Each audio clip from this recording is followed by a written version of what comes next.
Hello बच्चों। तो देखिए हम करेंगे फाइनल अकाउंट का क्वेश्चन नंबर 14। तो देखिए जिसमें कहा गया है, क्या कहा गया है। तो देखिए आशा एंड सन्स का 31 दिसंबर 1980 को निम्नलिखित तलपट है। उनका 31 दिसंबर 1900 को समाप्त होने वाले वर्ष के लिए आपको क्या क्या बनाना है।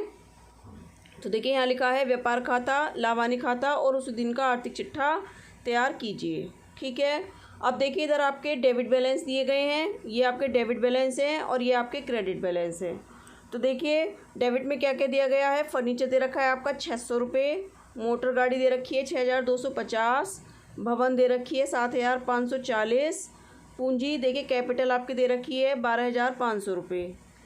ठीक है। अब देखिए और क्या दे रखा है इसमें, आपका बेड डेट्स दे रखा है 125 रुपये, क्रेडिट साइड में दे रखा है आपका 200 रुपये, देनदार और लेनदार तो 4000 रुपये आपके देनदार हैं और 3000 रुपये आपके लेनदार हैं। ठीक। इसके बाद देखिए आपका क्या आइटम दे रखा है। इसके बाद दे रखा है ओपनिंग स्टॉक 3000 रुपये, क्रय एवं विक्रय तो क्रय दे रखा है 5500 और विक्रय दे रखा है 16000 का। ठीक। बैंक ओवरड्राफ्ट आपका दे रखा है 3000, विक्रय वापसी आपकी दे रखी है 200 और क्रय वापसी दे रखी है 125, विज्ञापन 450, ब्याज 120 और सामान्य व्यय 800, वेतन 3300 और बैंक में नगद 3315 रुपये।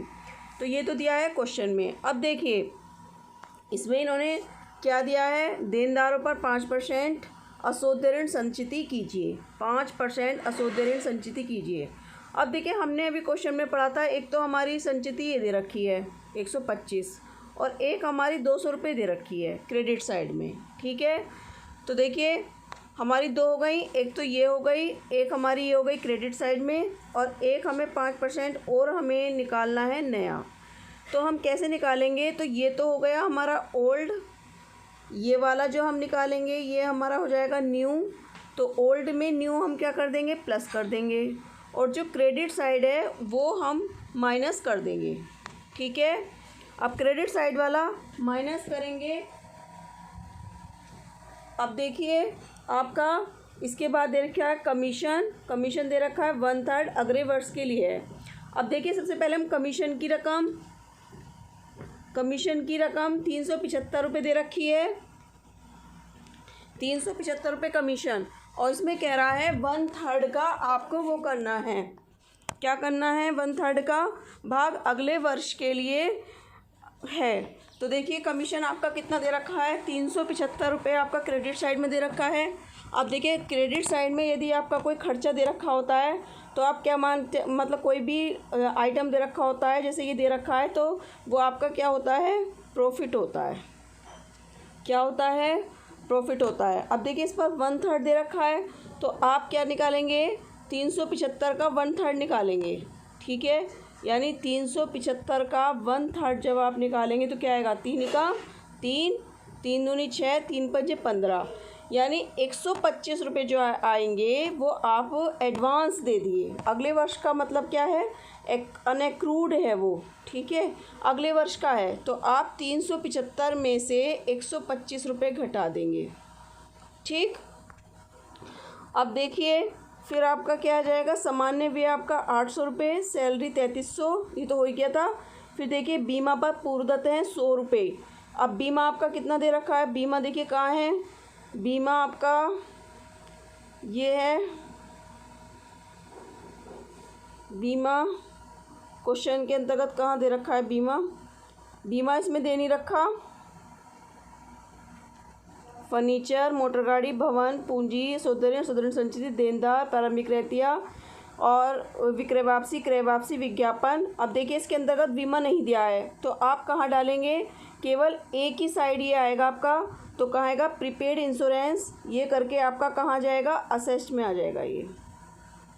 ठीक है।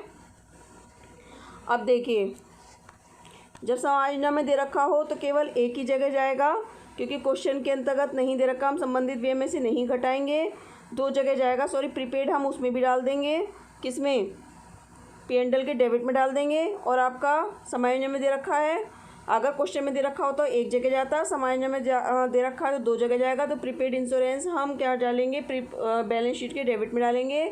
और हम कहाँ डालेंगे, संबंधित व्यय में से घटाएंगे नहीं, क्योंकि व्यय नहीं दे रखा है। और हम क्या करेंगे, उसे असेट साइड में डाल देंगे। फिर देखिए हमारा क्या दे रखा है, फिर देखिए हमारा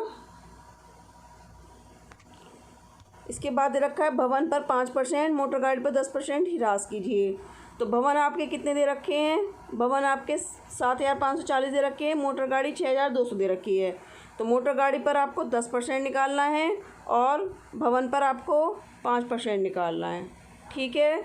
अब देखिए इसके बाद क्या कह रहा है, 31 दिसंबर को रहते दे रखा है 6,000 रुपये। तो दोनों जगह आ जाएगा आपका, ट्रेडिंग की बाई साइड में और आपका असेस्ट में। अब देखिए इसका सॉल्यूशन देखते हैं।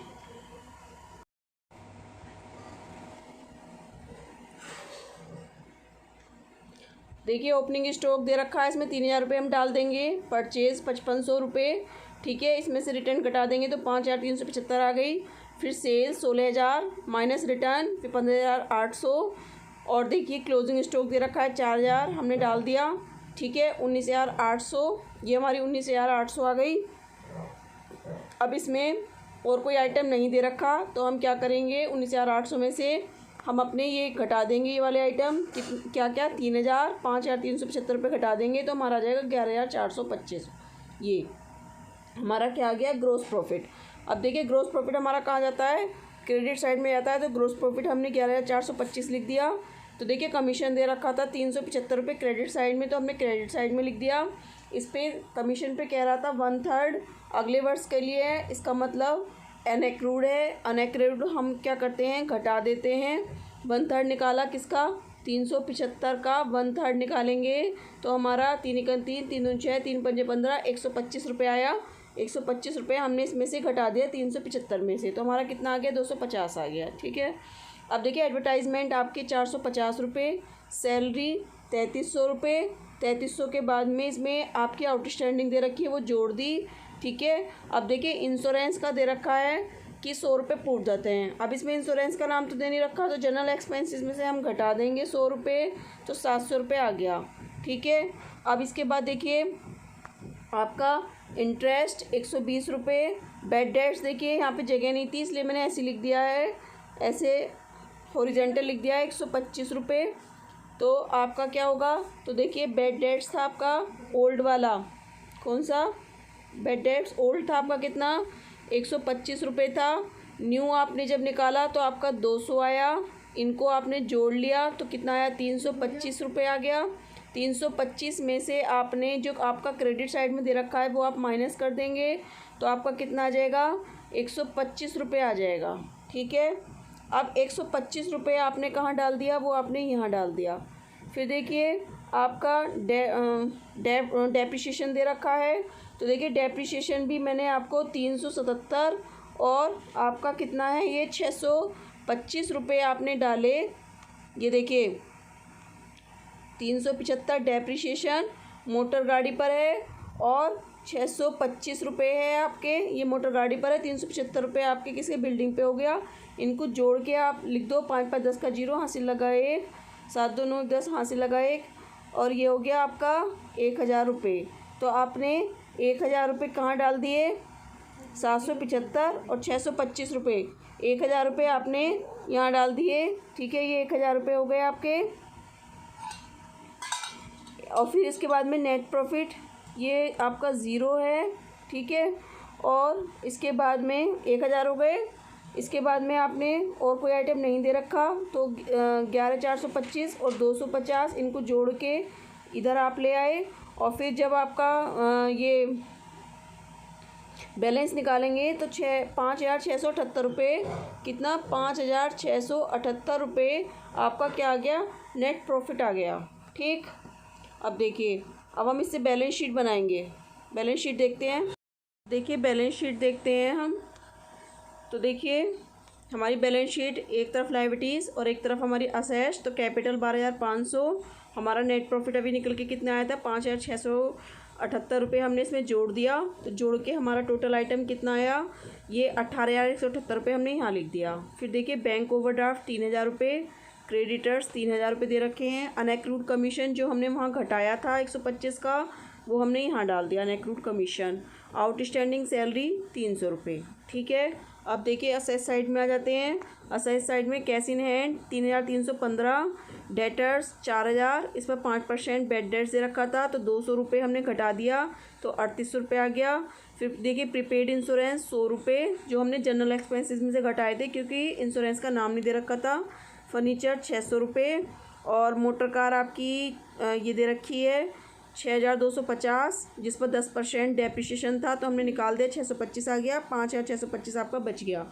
इसके बाद देखिए आपका क्या दे रखा है, बिल्डिंग 7540, जिसका 5% आपने डेप्रिसिएशन निकाला तो आ गया 7163 रुपये। ठीक है, और कोई आइटम नहीं है हमारा। फिर आपने क्लोजिंग स्टॉक डाल दिया लास्ट में 4000 रुपये। इन सब का आपने टोटल लगाया तो आपका कितना आया बैलेंस शीट का टोटल 24,603 रुपये। दोनों साइड का आएगा ये, डेबिट लायबिलिटीज़ का और असेस्ट का। ठीक है, यदि दोनों साइड का टोटल देखिए हमने यहाँ पे लिखा है 24,603 और यहाँ भी लिखा है 24,603, यदि दोनों साइड का टोटल हमारा इक्वल होता है तो हमारा क्वेश्चन बिल्कुल सही होता है। ठीक है।